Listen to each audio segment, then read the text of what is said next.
You're listening to the Tuesday Review. I'm Nathan, as always, joined by James and Callum. How you going, boys? Not bad. All right, so a little bit of an interesting week this week. Yes. If Alum shows up this week, we'll talk about our IMAX experience. But until then, We can talk about it anyway if he doesn't come. Yeah, we'll talk about our... Wait till he start with our comes main next We'll week. start, we'll start with the other topic yeah. we want to talk about tonight. Yeah. And we'll talk about it either way, but we'll give him a chance to get here if he's going to come. So we're also going to talk about True Detective Night Country, season 4 of the anthology kind of crime noir drama. And our disappointment. Yeah. I mean, the thing with True Detective is the first season is so freaking good that anything after it just had... The shoes it had to fill were too big. Yeah. And the second season, they rushed it out because the first season was so well received. They rushed out the second season and, like, they just did it too quickly and it was, kind of disappointing. My problem with the second season, even though I liked a lot of it, I feel like it was too many characters. There was, like, 4 main characters instead of the 2. Yeah. It tried to do too much. Yeah, it should have just been either Vince Vaughn and Colin Farrell's story, or it should have just been Rachel McAdams and Taylor Kitsch's story. Yep. Like those two, it was like too much going on. Yep. Spread itself too thin. And also the first season is so great. One of the reasons it's so great is because it's got that weird supernatural... Occult. Yeah, like there's like a thin veil. Like it's not full on magical, but there's something. I think there's what's that word, Nathan, for it? Southern Gothic. Yeah. Yeah. There's this hoodoo element to it as well, like that kind of that mysterious, unearthed kind of mystery feeling. Yeah. Like the also the always popular evergreen Illuminati element to it. Yeah, the conspiracy. That kind of we're seeing threads of a larger nefarious threat. Yeah. Which is like that extra thing to keep you going because they're, usually there's like a few clues per episode and, you want to see where it goes. Yeah. So they keep you involved. It's also like, it was such, because like I rewatched it before season 4. Yeah, did we all. We thought there was going to be a stronger connection to season 4. And I'm glad I did rewatch it because it's been a long time since I last saw it. And, it's been 10 years or 11. Probably. It's been a long time. But I was watching it and I'm like, wow, remember when the golden age of television started and there was like Breaking Bad, Mad Men, Game of Thrones, and then True Detective came out and it was like, this is it. Movies are dead. TV is king. And now 10 years on, I'm like, everything sucks. Why is everything... It's just content for content's sake. Yep. Streaming the HBO and now just HBO Max, and then HBO Max is just Max, and they're deleting all the content. Yeah. And it's just like, everything sucks. And Paramount Plus, it's there being like, can someone buy me? Please, we're packaged with Amazon, please. Not to mention the uncomfortable fact that in the next 10 years, it's going to get so much worse. Oh, yes. Because of the brand new breakthroughs in AI. Oh, have you seen those super realistic videos? It's crazy. So, I saw a joke on the net the other day that was like Netflix will soon, in 5 years, have a little prompt box for you to make your own Netflix content. That would be kind of cool. So it's like, I can finally have the Dark Crystal season I never got. Yes. Oh, okay. I'm back on board with again. AI. No, but again, it's actors that have paid $200 for their likeness, and your show will be generated. Yeah, and all the people who worked on the show, and then it got cancelled.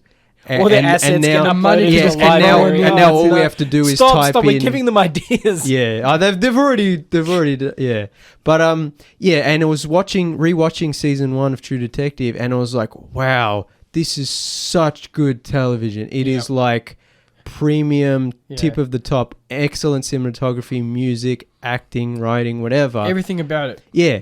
And that was the feeling at the time of like, this is TV now. Everything's going to be like this, and movies are just trash. And, it's innocent, flipped. James. Yeah, and it flipped. And for years we thought that, and now we're at this point. And it's just like, wow, we didn't know how good we had it. Because I think it was for a very brief time. It's like when kind of, it's been like this for a long time now, but when movies were just about superheroes and all the kind of only popcorn movies did what the cinemas, even back then, it was a correction. They're like, well, we'll make all the good dramas and stuff on the TV. And then TV just got worse and movies didn't get better. Exactly. That's what I'm saying. It's all crap now. So now it's like, well, what do we do? Yeah. Do we go back to reading books again? One of the great things about season 1... Watch Blu-rays like me. Yeah, I mean, watch old movies. I'm talking about new content. Yeah, do we just watch old movies? I guess. That's the best way to do it. But, like, one of the great things about season 1 was it was... Every episode was written by Nick Pizzolatto, and every episode was directed by Cary Fukunaga. So that's a team. The whole thing felt cohesive. It was eight hour long episodes. It felt like an 8 hour movie. Yeah. But it was all cohesive. Even the best shows now and at the time, there's more writers, there's different directors. And then they had all the different writers, directors. Whereas when that came out, it felt so cohesive and it was so well. And the second season, it was normal. It was more normal in how it was made. And there was different directors. I think Nick Pizzolatto might have written it all or co-written it with someone. I can't remember. So that was disappointing. And then they waited a couple of years. Season 3 came out, and that was okay. That's fine. Yeah. But it's like they could never recapture season 1. No. And it's been quite a few years since season 3. And, season 4, they announced it. And, they started, Jodie Foster's in it. Oh, awesome. It's set in Alaska, and it's called Night Country, and it's about when the long night when Alaska doesn't have the sunrise, it's just dark all the time. I'm like, oh, this is going to be awesome. And then they started marketing it with the spiral imagery from the first season, and we were like, oh, it's going to connect to the first season. And Matthew McConaughey's character, Russ Cole, from the first season, he's from Alaska, and so it's all connected. Time is a flat circle. It's all going to be like, ooh. And then show comes out. It's fine. It's not good. I mean, it's not awful, but I said so. My parents really enjoyed it. Oh, and it's also not really connected to season 1 at all. We'll get to except that. for one character. Well, we'll get to that. There's a couple of little breadcrumbs in there. Our parents really liked it, and I'm like, they didn't see any of the problems. My mum never watched the first season, so a lot of the problems I had, she didn't care. I think your mum's also a good audience member for this season, because if she watched the first season, it's a lot more disturbing and weird. Yeah, it's very normal. It's normie friendly. Yeah, like Night Country is more like if you said this was just like a Netflix show. Yeah, that was not related to True Detective, I'd be like, yeah, fair enough. It's like a shinier wire in the blood kind of thing, almost. Which she loves that show, yeah. doesn't she? You know what I mean? It's like that kind of, that era. Yeah. Although it does have creepy stuff in it, imagery and violence and stuff. But I said to my mum, I'm like, the problem I have with this season is that season 1 could never be a film. This season could definitely be a very tight 2.5 hour murder drama. 100%. Whereas you could never do that to season 1, for example. And the only reason I compared them is because season 4 itself tries to link itself to season 1. Whereas there was too much going on in this season. They were trying to have too many different angles, and they couldn't pay them all off. Yeah. At least not effectively. So all the other seasons have been 8 episodes. This season was only 6 episodes. And whereas the other seasons, I mean, I don't remember season 2 and 3 that well, but at least the first one, if you start cutting stuff out, you lose a lot. Yeah. Whereas season 1 there's every part of season 1 is vital to it. Yeah. Whereas season 4, like we got to episode 6 and it ended, and I was joking with you guys before. My favorite comments online is people going like, "This season could have just been an email." Like it's you could cut out this middle 2 episodes and nothing would change. Yeah, like really. there's it could good, just be a movie. Yeah, so there's good. I think the characters are fine. You know what I mean? I think they're very abrasive, but obviously that's on purpose. That's the way the characters are written. And I think again they're just trying to copy the episode 1. Every season has abrasive protagonists. Yeah, because it's this idea of the hard detective. Yeah, it's the film noir anti-hero But it's like morally grey. There's so much meanness from Jodie Foster's character to the others, and I'm like, you can have her be vulnerable at times, and she is very occasionally. Yeah, I think they needed to lean into her character's complexities a bit more, because they do. What's the other? I forget the other lady's name. Navarro. That's right. They show her complexities a little more fleshed out, in my opinion, than they do Foster's. I apologize for forgetting the names. Danvers, yeah. Because it's such a complicated town dynamic they have, where because it's a small Alaskan town, everyone kind of knows each other. See, I don't think they did a good job of representing that. No, they didn't. Yeah, but people, Danvers. Danvers. Yeah. Danvers. Yeah. Jodie Foster's character is the sheriff, Danvers. Liz Danvers. And Callie Reese, I think is her name. Yeah. Navarro. Evangeline Navarro. Yeah.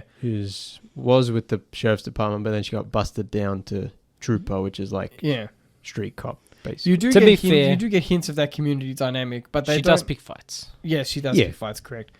I think they could have explained that more, like how the police are viewed by the townsfolk as a whole, because it is a very is indigenous the correct word to use? Yeah.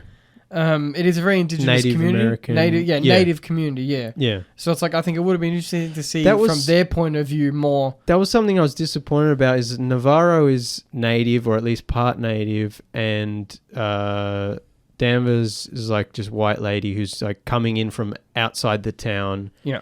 And there's a little bit of tension there, but really nothing. I would have been more interested in like learning more about the native culture, and like maybe that having more to do with the mystery. They hint at it a couple times, like, with the tattoos on the stepdaughter or whatever. And I'm like, it never really, I would have been much more interested in if Navarro was the main character. Yeah. And we're seeing more of that. So the interesting part of Navarro's character is her being alienated from her culture, because her, part of the character's plot spoilers for Night Country. Should we go full spoilers? Full spoilers. Yeah. People listening, we assume they've seen it. All right, yeah. Well, no, I mean, this isn't like crazy spoilers. It's new. All right, we'll do mild spoilers, and then if we have to hard announce it, we'll hard announce it. A part of it's still new. Yeah. A key part of Navarro's character is her relationship with her mother, and the relationship between her and her sister, because she's half native, and she never really knew her mother too well, and her mother never gave His her mental illness runs in the family. Yeah, and her mother never educated her, she never thoroughly. got her indigenous name, her native name. And so that's an interesting part. Like, her relationship to her tribal people is something I think they really should have focused on primarily. Yeah. Instead, waste is the wrong word. But my gut feeling says wasted. They wasted a lot of her time on her relationship with her and Karvik.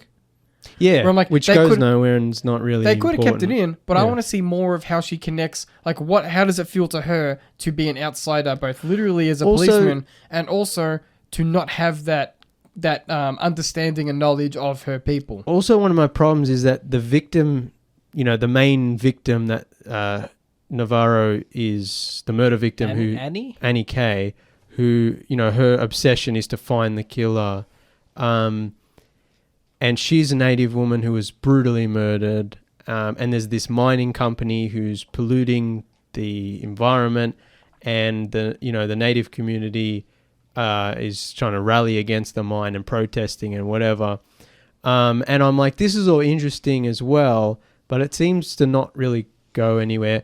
But it's also like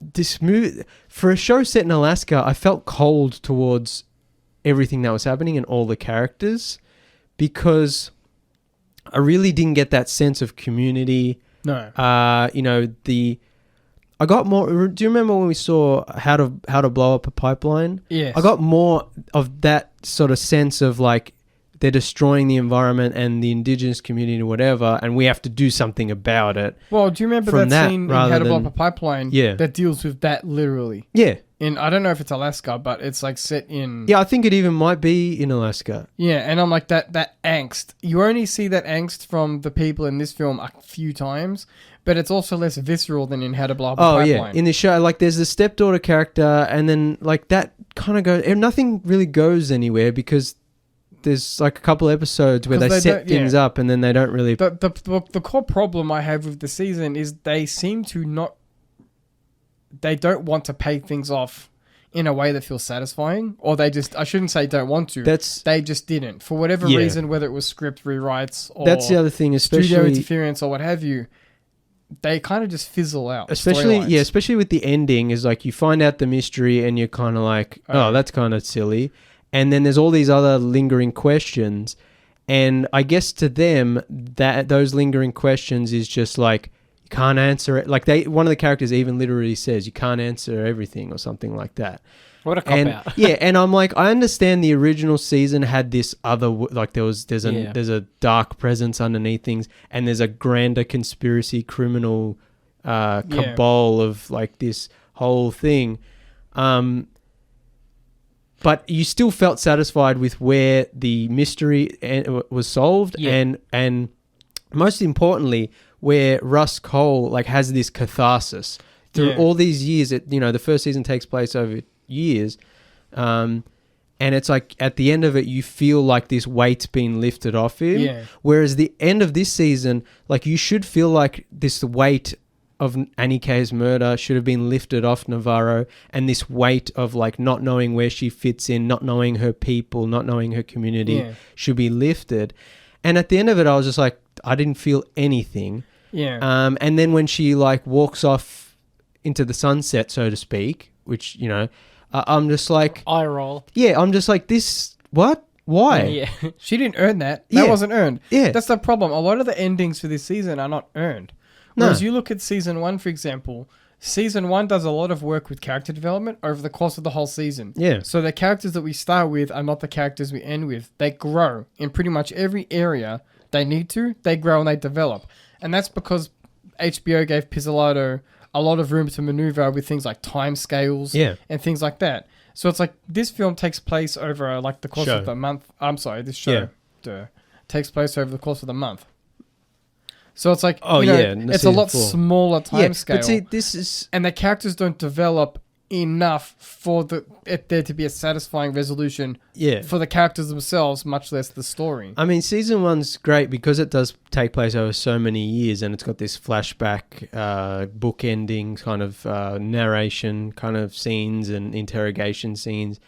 And then, you build up over the years. And,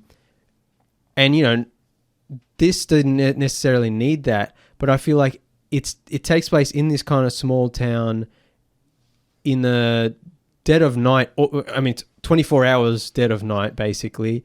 And there's blizzard conditions and it's cold and whatever. And I didn't get a sense either of like, okay, you don't have the year-long mystery. You don't have multiple locations and states and places to drive to, whatever. So instead, you've got this small community. They're stuck in there. The blizzard, the dark, and I don't get that sense of claustrophobia and the isolation boiling from the isolation. The boiling point of like we're all stuck in here, and you've got the mining company and the native community and the police and something's about to go off. You don't get that sense, and that's what this season should have been. It should have been The Thing. But a murder mystery instead of an alien. I didn't get that sense of there's no paranoia, there's no... And the supernatural elements, quote unquote, felt very eye-rolly. I don't also... what's supernatural? Well... Piggybacking on these elements, I also don't think they used the night well enough. Yes. That's what I'm saying. The shadows, the dark. Yeah. It also, the show doesn't look very good. It's the perfect setting for paranoia, right? Yeah. Because you look out your window, you can't see. There could be anybody out there in the dark. Yeah. It's also like the first season was so good. One, it looked great cinematographically. Yes, I think that sounds right. That sounds right to me. It looked purdy, James. It looked purdy. And season 4 looks like any other Netflix show, or even though it's a HBO show, it might as well be a HBO Max original or whatever, because I can't tell. Some of it looks nice, but overall it doesn't look particularly good. But the first season has really great tension and amazing action scenes. Yes. That one take action scene with the bikies and they're going through the crack house, whatever, and it's crazy. I was the like, whole neighborhood scene. Yeah, I was just like, holy crap. And this season, it doesn't need something like that, but use the dark to your advantage in one, ratcheting up the tension and the quote unquote horror, but also if you do have a action scene or you're chasing a suspect, or play with light more. Or there's might be someone in the corner. I've got my gun out. It's like you don't get that sense of like there could be someone hiding. Yeah, the night is because dangerous it's so. itself. The night is. It's just everything is just so boring and plain. Like it's not particularly well directed. They could have easily just had it being daytime or a normal kind of like a normal, I guess, cycle of night and day, and it wouldn't have changed much really. Pretty much, yeah.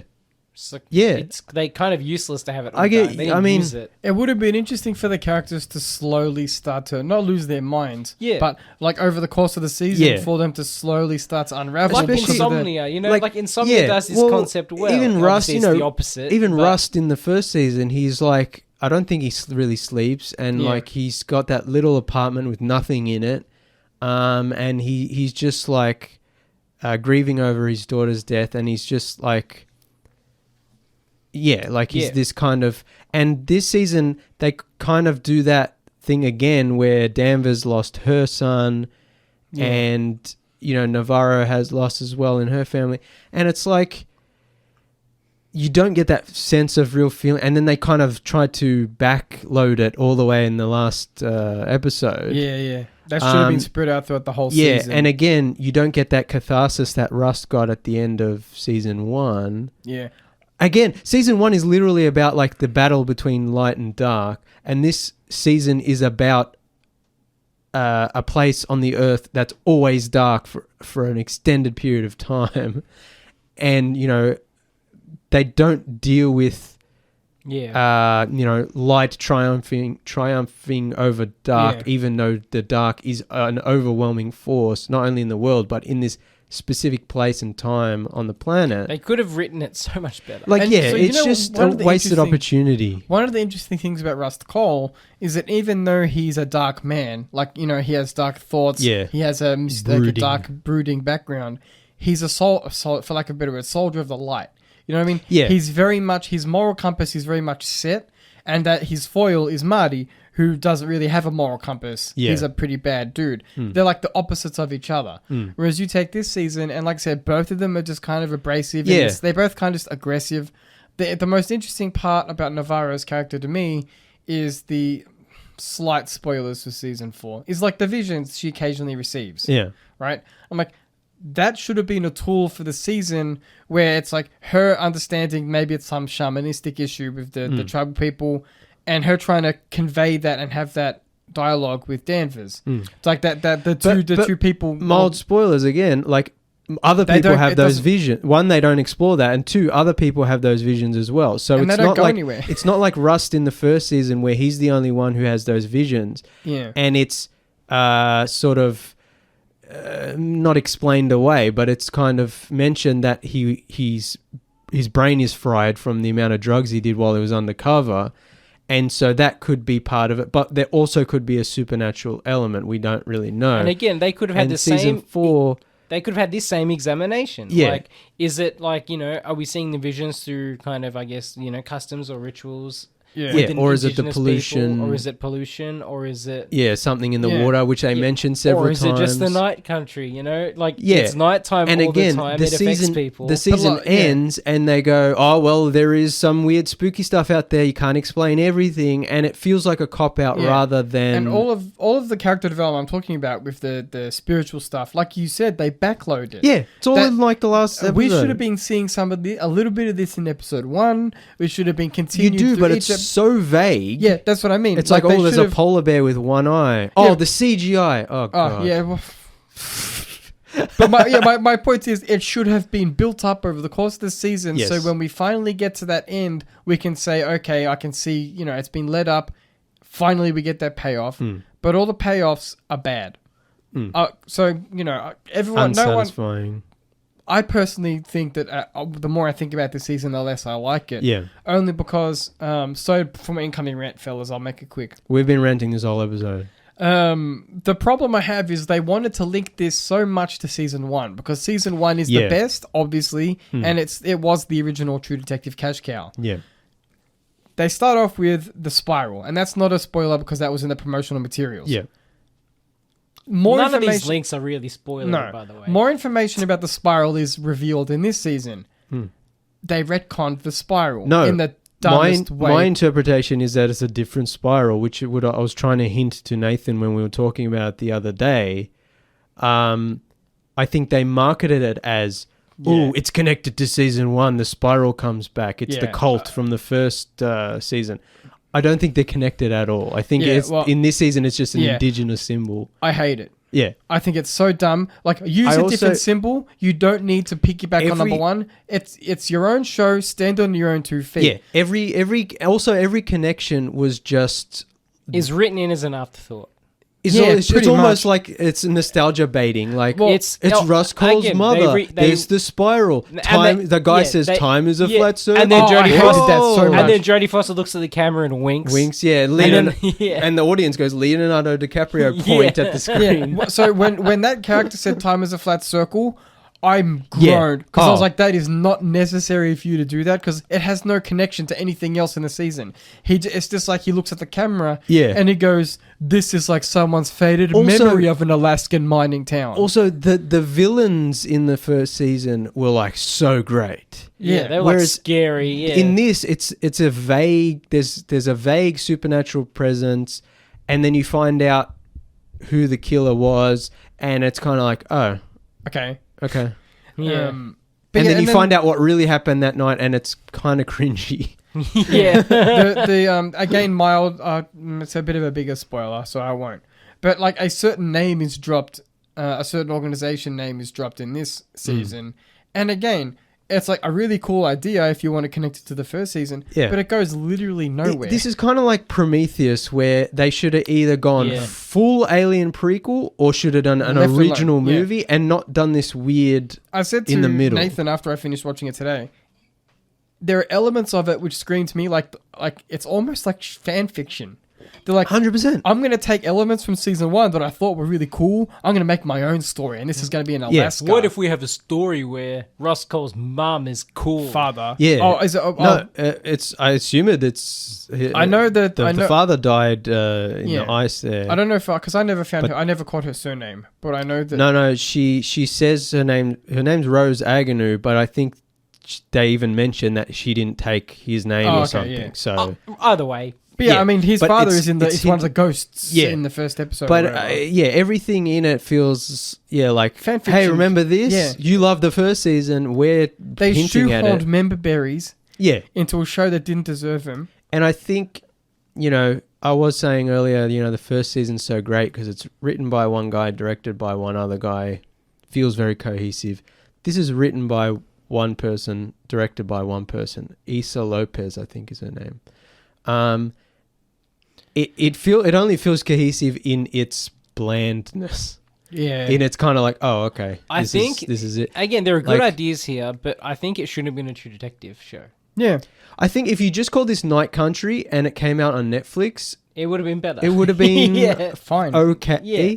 But it's still not a good show, I don't think. Especially the writing is quite cringe. Like the ending is cringe and unsatisfying. The ending was a failure. Yeah. Like, I don't want to be too mean, right? Because, I didn't hate it. I feel like they also wasted Jodie Foster. That's another thing. It's like, not only did they waste the goodwill of the first season, they also wasted the talent because the script just isn't that good at the end of the day. Yeah. I can forgive a bland style. You know what I mean? It's kind of almost a sexist way to write these two leading ladies because it's like Jodie Foster's character is always in all of her scenes. She's just upset and angry. There's not that much depth there. Yeah, and then Navarro is just stonewalling everyone for like the whole show. Yeah, they're very two-dimensional characters. It's a weird season as well because I think it's definitely going for a female empowerment thing, and that's great. But it's just poorly executed. Yeah. It's like a and it's done with very boring characters. It's like bad writing. I don't want to. So I'm going to rephrase this before I say it out loud, mate, because I don't want to come off as being really mean. Yeah. It's very much a high schooler's interpretation of what a strong, powerful woman looks like. It's like, I've got a gun. I'm the chief of police. I'm mad. I'm going to yell at you. I'm going to tell you what to do, ruin your family. Yeah. I'm going to go and ruin someone's marriage.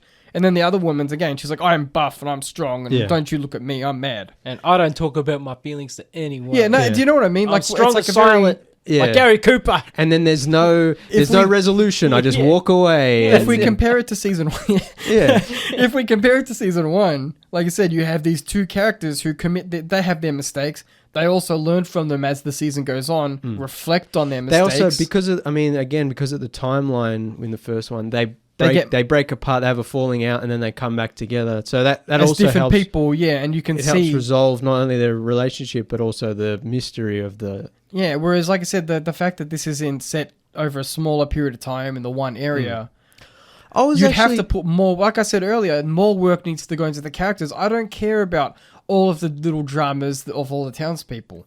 I'm interested in the main characters and their personal lean into the dramas of the make the town a more of a character. Yeah, like make it a weird Twin Peaks thing where it's just like because they go into that like in native hunting camp. Yeah. And there's that guy there who's like a bit crazy, and then they come back and he's gone. I'm like, that was pointless. Why was that there? Yeah. Like make those more of characters. Make it a bit of weirder. There's that lady who gets drunk and crashes her car. And it's like one scene, and I'm like, okay, like it didn't. I don't know. It could have been done so much better. I was actually more interested in Jodie Foster's character and her relationship with the young deputy Pryor. Yeah. I was like, that was like a more interesting dynamic where he's trying really hard to please her. She's like being a hard ass, like giving him all the crap jobs at the middle of the night, even though he has a young kid and a wife. And she knows that, and again, she knows she's ruining his relationship. Yeah, and I was kind of like, they could have gone down that road more, and and then John Hawkes' character, who's Pryor Senior, the Pryor dad, and I'm like, at the start of the first episode, I thought they were doing like a Fargo thing where John Hawkes and Jodie Foster were married and their kid was the deputy, and I'm like, oh, that's a fun like family dynamic. But then I was hoping when he came in and he was going to be like an Andy from Twin Peaks. We didn't get that. Yeah. Because he's got that vibe about him. Yeah. It's like, please be a doofus, please be a doofus. But he wasn't. Yeah. I feel like, it's not... it's a lot of missed opportunities. Like, the setting is such a great setting, and like, there's an interesting world to just uncover there, but explore. But I don't think they did a good job. So, this is True Defective, All Right Country. Oh my god! I've been stewing on that one. Do we have a sound like cheering or clapping soundboard? No, maybe. I don't think so. The best I can do is. No, that doesn't work. That's better. Close enough. All right. True Defective. I'm gonna write that down before I forget it. All Right Country. Earlier in the episode, you mentioned the CG and how it was bad. Oh yes. One of the things I don't want to, and I know listeners might have mentioned this in the past on an earlier episode, but this is the first time I've seen a TV show commit what will become one of the great cardinal sins of filmmaking. Did we talk about this on a previous episode briefly? Maybe. What are you gonna say? They used AI to set dress. Oh, I forgot about that. In one of the episodes, for plot reasons, they have to visit someone's apartment. Yeah. And in the background, there's the most cringy AI-generated posters that's obviously from an older AI model that they didn't pay for. Yeah. on the wall of this guy's apartment, and it's like, you know, dudes with 6 fingers and like writing this gibberish on the wall. It says metal in almost gibberish. Yeah, and there's like fake it's supposed to be words like a poster of a heavy metal band or something. Well, it was obviously trained on pictures of Kiss, because that's what it kind of looks like. Yeah, it just says metal in like really dodgy like AI lettering, and then there's like the band members on the front with the big hair, and like you can tell that. And it's then not real. The tour dates of the fake band, which is just says metal, says the first and second. Yeah, so it says it's one ST and 2 ST. It's so embarrassing. So we talked about it in our chat, and anyway, people called out at least one person, I should say, called out the showrunner. Yeah. On Twitter. Yeah. And she said it was a decision they made creatively to put that in there, because the idea is that there's kids at home using AI to make fake music posters because they're so bored because it's Alaska. And I'm like, no, just admit it. You don't even have to admit fault. AI. You can just say, oh, studio put that in there. Also, you know what I mean? Kids are not bored at home. They're playing video games. Yeah, it's not 1995. Also, they don't make 80s heavy metal posters for a middle-aged man, unless there's this whole backstory of like this guy's kids. But then I was saying to you guys, they should have just had stick figure drawings. It's like, oh, his kids made him some drawings. And my theory was, so he's sitting on the bed while they're interrogating him, and there's like a wall behind the bed, and there's like 2 A4 size AI generated posters. Yeah. And my theory was either they left the wall blank and then realized it looked boring after and had to put something in, which is stupid, and they should have figured that out originally. Or it was blank and then they had to quickly print the posters and put them on there, and they didn't have anything, whatever. Again, draw stick figures, stick them on there, pretend that this is a guy. Yeah. Or get your phone, take photos of the crew, like doing, thumbs up, and it could have been a little background, do a little collage and put on the background there, and it's like, oh, this is this guy's family in California, even though he's in Alaska, whatever. Yeah, 100%. You can do anything. Yeah. And they chose the laziest, stupidest thing. Yeah, and they leaned into it by saying it was when they were caught, serious creative decision. Yeah. Like, no, I'm sorry. Like, again, not to sound mean. No. I think you're lying. You know what I mean? No. Like she's covering her ass. There's no way an HBO creative team was like, let's make some really cringy looking posters, which we're not going to edit. Yeah. You know what I mean? Like, there was no editing oversight on this at all. That's the thing, is it's like, or they had posters up there that they didn't have the rights to, whatever, and then they had to quickly paste over them. But again, stick figures, whatever, do anything else. But also, like I was saying, like season 1 is like, just get some royalty-free art. Yes, 100%. Like, it's not hard. The first season is like, cream of the crop. This is, golden age of television, premium cable, amazing.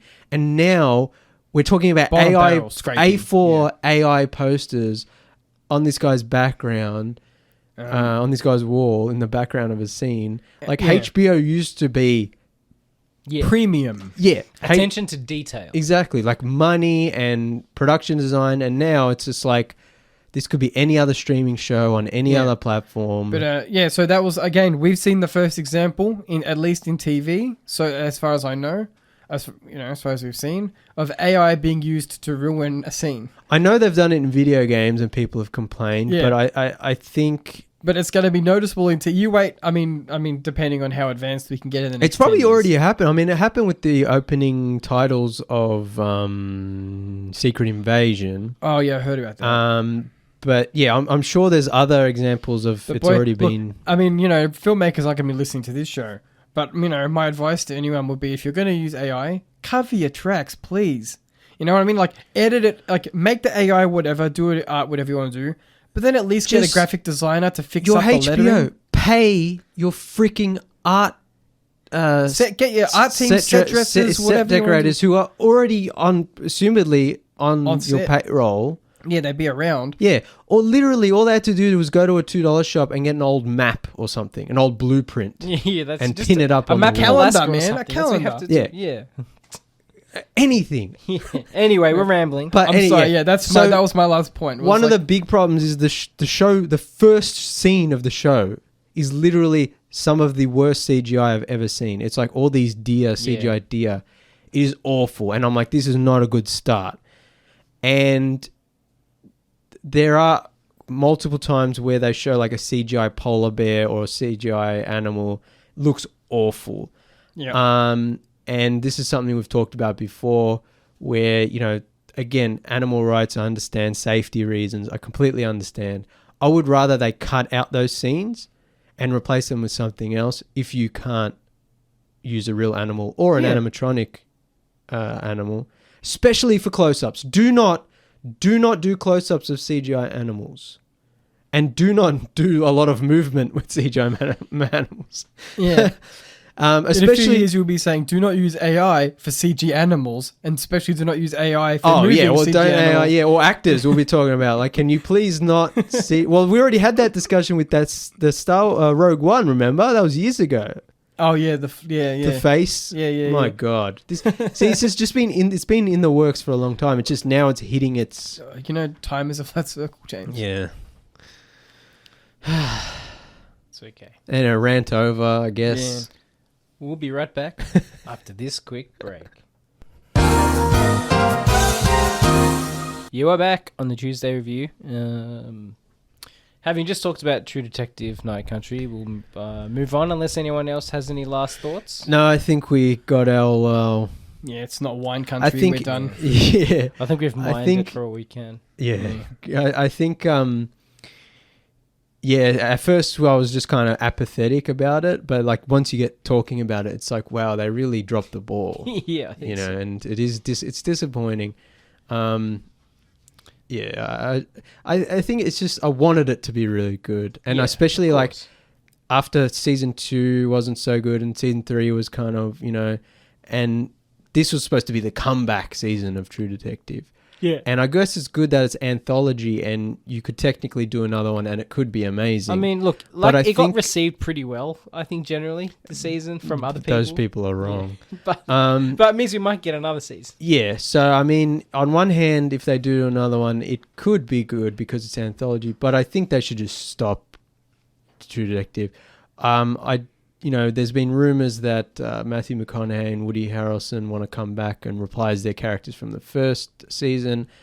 That would be cool, but I remember... they also run the risk of ruining it with today's standards of television. And exactly. I remember we were talking about it off air a few weeks ago where I just talked earlier about how season 1 was 10 or more years ago now. The landscape's changed. Yeah, it's such a different landscape now that you can just imagine what...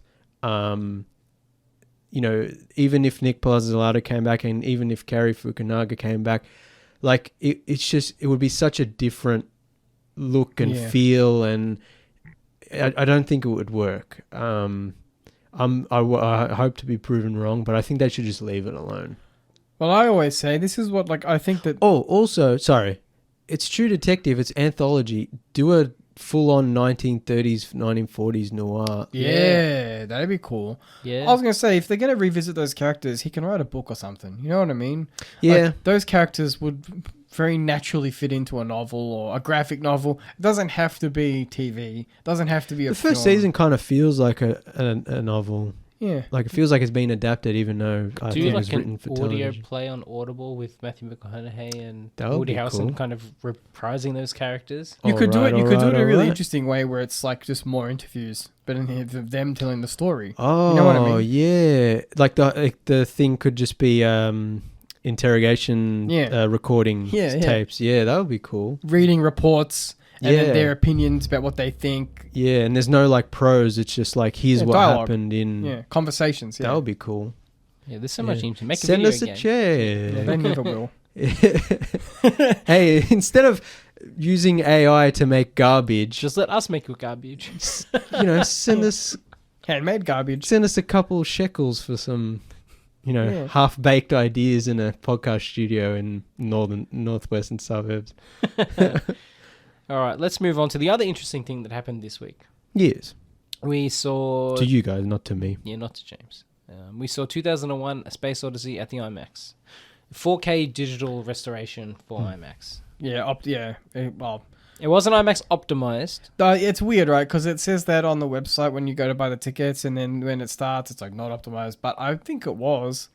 It looked really. It took up most of the screen. And it looked really nice. Do you remember quite a few years ago we went to see 2001 at the Astor in, I think it was in 70mm film. Yeah. And it was amazing. I remember it was amazing, but I remember the same kind of thing happened where at the same time Christopher Nolan was doing his remaster, and on the Astor website and the little pamphlet and poster and whatever, it said like original 70mm print.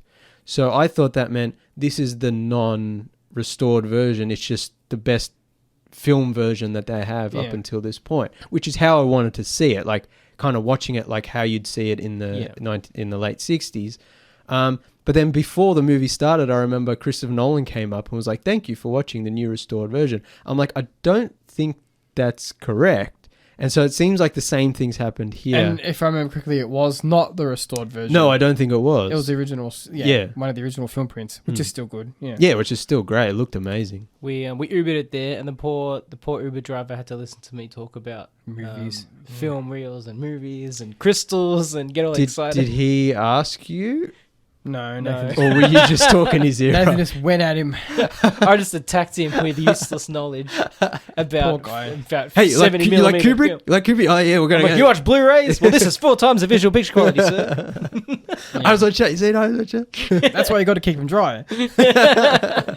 And in cool conditions. But not in a mine, because that happened to Event Horizon once, and oh god, we never saw that footage. Anyway. Look, it was good. Unfortunately, I don't think Alan's going to rock up to talk about it because he had never seen the full movie before. Like a lot of people, I think he'd only seen bits and pieces of it or clips or something.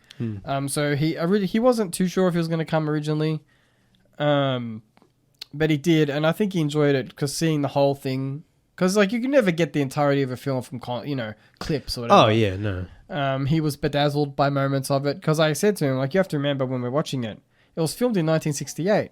So a lot of the special effects... Probably filmed in 67. It came out in 68. Yeah. So you got to remember, a lot of these effects, they built... For all of the effects, they built from the ground up. I think we talked about this one time where Star Wars didn't come out till 1977. Yeah. And before that, like, most sci-fi movies kind of looked like... dodgy, they were shot in the desert, like kind of like Logan's Run-esque kind of plasticky and obvious models, but 2001 came out a decade before Star Wars and had some of the best practical effects of all time, and it wasn't until another 10 years where George Lucas and the ILM and they had to innovate and make these new technologies to make the groundbreaking special effects for that movie. Yeah. So 2001 is so ahead of its time. He enjoyed it. He was bedazzled by the scenes where they rotated the sets. Because can you imagine doing that in 68, 67? It's crazy. It's also so simple, and I think a lot now with CGI is not just does a CGI look bad, but they're so lazy with it where it's just like, here's CGI, it's all over the screen, it's yelling and it's loud and it's stupid. And I was like, that scene where the flight attendant is just walking up, it's like just a really long, like, locked off shot, and it's just like, she's like walking. And we say this all the time. And the pen floats out and she grabs it and puts it back in his pocket. We say like, this it's so all simple. the time. I'm like, let's take the top 10 filmmakers. We'd be like, we're giving you money for your next movie, no CG, let's see what they do. Like, I'm interested, like, we rely so much on it that we forget all these technical skills, all the carpentry, all the kind of other things that they had to learn and innovate on the job. I've also I've noticed that there are a lot of filmmakers who were great filmmakers when there were practical effects. They were forced to use practical effects, and as soon as they could use CGI, their quality of movie making went. Problem. Yeah, I mean, James Cameron, whoever, like, just goes down the toilet. Because it's less risky. It's we can just fix it later in post. We can fix it after. Yeah, but it's even the storytelling is just isn't as good anymore. And I'm just like, something was lost when it became easy just to be like, and then monsters fight or whatever it may be. But watching 2001... Even Spielberg says, if he made Jaws now, the shark would be on screen all the time. Yeah. And that movie wouldn't be anywhere near as good. Jurassic Park wouldn't be anywhere near as good if it was made now, because we'd get something like the Jurassic World movies, which is just cartoon garbage flying at the screen like nonsense. Yeah. So... Yeah, I was thinking about that exact question during the intermission, and I honestly don't think many directors could do it. Like, I don't think they could make a movie as good as... no directors can make movies as good as like something like the original Star Wars or 2001, but I don't think they could make a movie as stylish without CG, because I think that idea of what can we do to get this effect on screen in a convincing possible, like I talked to you before the show about the how you have the props of the ships, but then you can see the people walking around inside of it, right? The gut instinct of a filmmaker today would be CG it, you know, just add it in post. Well, do you remember when we were watching Event Horizon and I was like, guys, wait for this shot. And I'm like, it's coming up. I'm like, wait. And it's that shot of Sam Neill standing in the window of the space station, and then the camera pulls out and it's like spinning and spinning. Yes. That's all practical. And I was just like, it's such, so awesome. I was thinking about, like, I don't know that your average filmmaker today could do something like that. They'd have to consult books. You know what I mean? Like, you couldn't just like... Oh, well, the industry's changed so much that there aren't a lot of people doing those kind of model effects. Yeah, but there are still model effects, like Nolan, obviously. Even Denis... people could relearn it. Even Denis Villeneuve uses a lot of model work. Well, we talked before the show as well about how, you know, Christopher Nolan obviously took inspiration from this for Inception, you know, with the kind of the moving hallway and that kind of stuff. Interstellar. Well, Interstellar is... Yeah, 2001. Yeah. So obviously, you know, filmmakers still try their best, and you know, Christopher Nolan's a notable exception. We've talked about Christopher Nolan's the exception over his dead body. Yeah. Oppenheimer explode. You know, no nuclear explosion. Oh, just crash the plane. It's fine. TNT, please. Yeah, the crashing the plane and doing it right once is cheaper than doing it in CG. So he'll do it with the plane. Jeez, yeah. No, but I think we even, when we're talking about like Oppenheimer and we talk about Barbie, and there's a lot of great practical stuff in there with the sets and the costumes and all that. Random question. With the curse, the finale, was that practical? Yes. Again, that was wire work, and it is one of the reasons it's so effective. We need to give Nathan Fielder $100 million to make a movie. That's what we need to do. Nathan Fielder, Benny Safdie, like Interstellar style. Yeah, just like, please, like, I don't care what you do, just make it weird. Oh, man. But again, people still do it and it can be done, but it's just not popular in vogue. That's the thing. It's always an exception now, whereas it used to be more of... I think it's because CG makes it easy for creators to get their visions on screen. Yeah. Whereas if you have controllable, that's why. If you have to tell a guy you want a dinosaur that looks exactly like this, then they have to actually make that, and then you have to look at it, and it has to look exactly how you see it in your head, whereas it's a lot quicker to iterate in CG. Yeah. And especially now with AI, it's going to be quicker and quicker, and the human element is going to be less and less.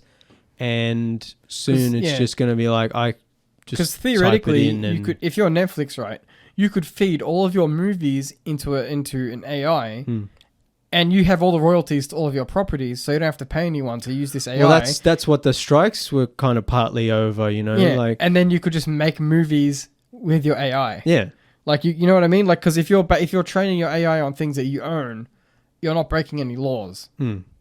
Obviously, this is, you know, probably 20 years away.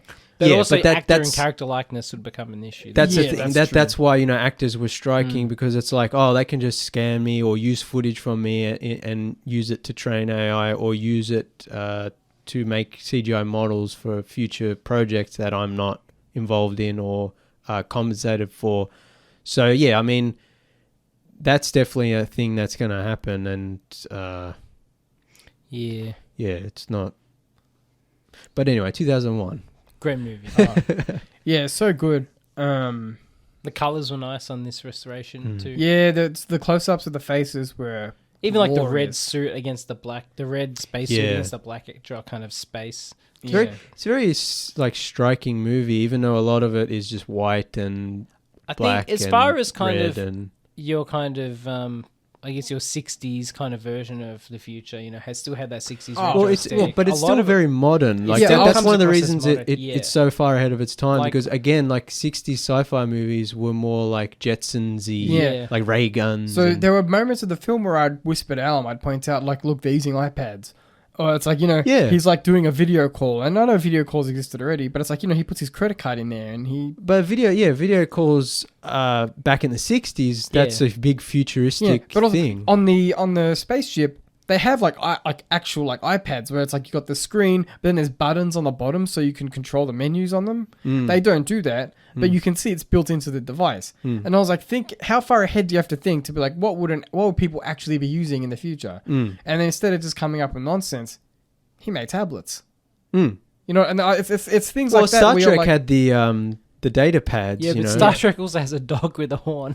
Yeah, but it's still interesting. Like you look at Star Trek and it's like got the data pads. Oh, that's iPads. Oh, they got the flip communicators. Oh, that's flip phones. It's mobile phones.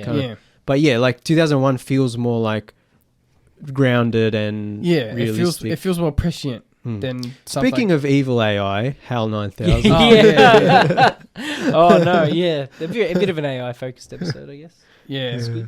But who knew that the real future of AI would be like, I can't do that for you, David. I need more tokens. Pay me, David. Do you like this poster I made, David? Hal 9000's making posters for HBO. Yeah, they keep feeding Twitter into me, Dave, and I keep turning out right wing. Yeah. Do you like my shit post, David? Do you like this meme? Oh my god.